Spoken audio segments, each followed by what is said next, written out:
Dr. Tifauzia Tiasuma, yang dikenal sebagai Dr. Tifa, kembali menggebrak publik dengan pernyataan tegas bahwa kasus dugaan ijazah palsu mantan Presiden Joko Widodo, Jokowi, akan dibawa ke ranah internasional jika para aktivis yang mempertanyakannya dikriminalisasi. Pernyataan ini muncul di tengah meningkatnya tekanan hukum terhadap sejumlah figur, termasuk Dr. Tifa sendiri, yang telah dilaporkan atas tuduhan pencemaran nama baik. Isu ini memicu debat sengit tentang kebebasan berpendapat, integritas akademik, dan narasi resmi pemerintah, dengan publik terbelah antara dukungan dan skeptisisme.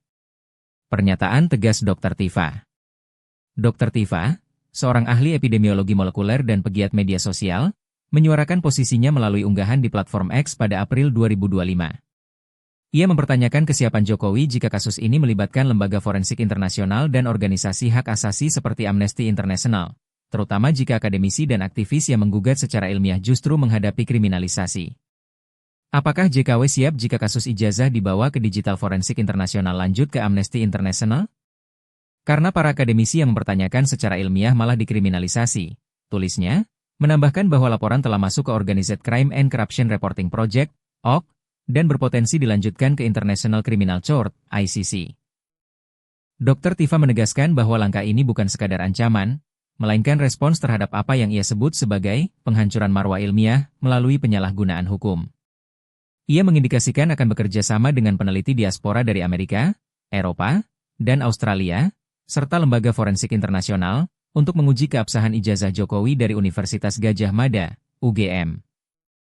Jika aktivis dikriminalisasi, ini akan menjadi perjuangan untuk kejujuran, kebenaran, dan keadilan bagi bangsa, tegasnya dalam wawancara daring pada Mei 2025. Konteks hukum dan kriminalisasi aktivis. Kontroversi ini berawal dari tuduhan sejak 2019 bahwa ijazah S1 Jokowi dari Fakultas Kehutanan UGM tidak sah, yang kembali mencuat pada 2025. Pada 30 April 2025, Jokowi melaporkan 4 tokoh, termasuk Dr. Tifa, Rai Suryo, Rizal Fadillah, dan Rismon Sianipar, ke Polda Metro Jaya atas dugaan pencemaran nama baik terkait 24 video yang dianggap menyebarkan hoaks.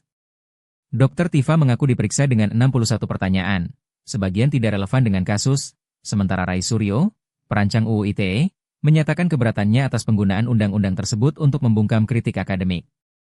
UGM dan Bareskrim Polri pada April 2025 menyatakan ijazah Jokowi asli berdasarkan uji laboratorium forensik, namun kelompok aktivis, termasuk Dr. Tifa, mempertanyakan transparansi proses tersebut. Mereka mengklaim bahwa bukti awal, seperti perbedaan foto dan data registrasi, perlu diuji lebih lanjut oleh pihak independen internasional, terutama jika kriminalisasi terus berlanjut. Reaksi publik dan dukungan. Sentimen publik terbelah. Di X, tagar Adili Jokowi mendunia dan bongkar misteri ijazah mencuat dengan ribuan postingan, mencerminkan dukungan dari kalangan yang mendukung Dr. Tifa, yang menganggap ini perjuangan melawan nepotisme dan korupsi.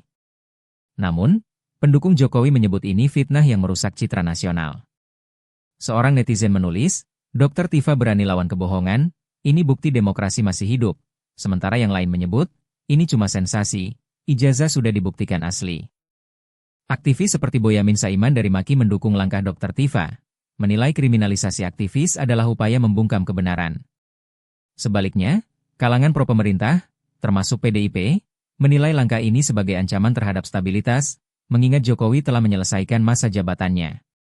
Kritik terhadap narasi resmi. Narasi resmi bahwa ijazah Jokowi sah dipertanyakan oleh banyak pihak. Dr. Tifa dan pendukungnya menganggap pernyataan UGM dan Bareskrim kurang kredibel tanpa pengujian independen, terutama dengan latar belakang hubungan Jokowi dengan institusi tersebut selama menjabat. Tuduhan kriminalisasi juga memicu spekulasi bahwa pemerintah menggunakan hukum untuk melindungi figur tertentu, mirip dengan kasus diktator seperti Duterte yang disebut Dr. Tifa sebagai perbandingan. Pengamat hukum Ferry Amsari menyoroti bahwa meskipun bukti forensik ada, proses pengujian harus terbuka untuk menghindari persepsi bias. Jika aktivis dikriminalisasi tanpa bukti kuat, ini justru memperkuat argumen untuk membawa kasus ke ranah internasional, katanya pada 2 Juni 2025.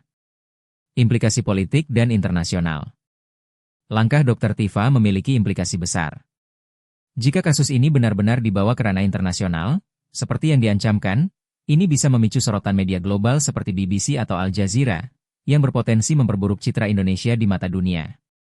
Namun, tanpa bukti konkret, ancaman ini juga berisiko dianggap sebagai tekanan politik belaka.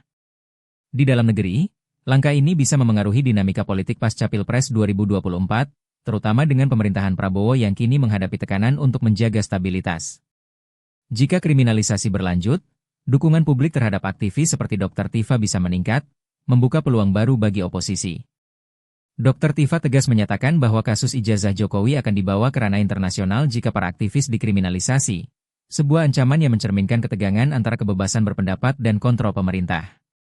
Di tengah narasi resmi yang menyatakan ijazah sah, perjuangan Dr. Tifa menyoroti pentingnya transparansi dan perlindungan akademisi. Publik menantikan apakah ancaman ini akan terwujud atau hanya menjadi bagian dari diskursus politik yang berkepanjangan. Jawabannya akan menguji komitmen Indonesia terhadap demokrasi dan keadilan.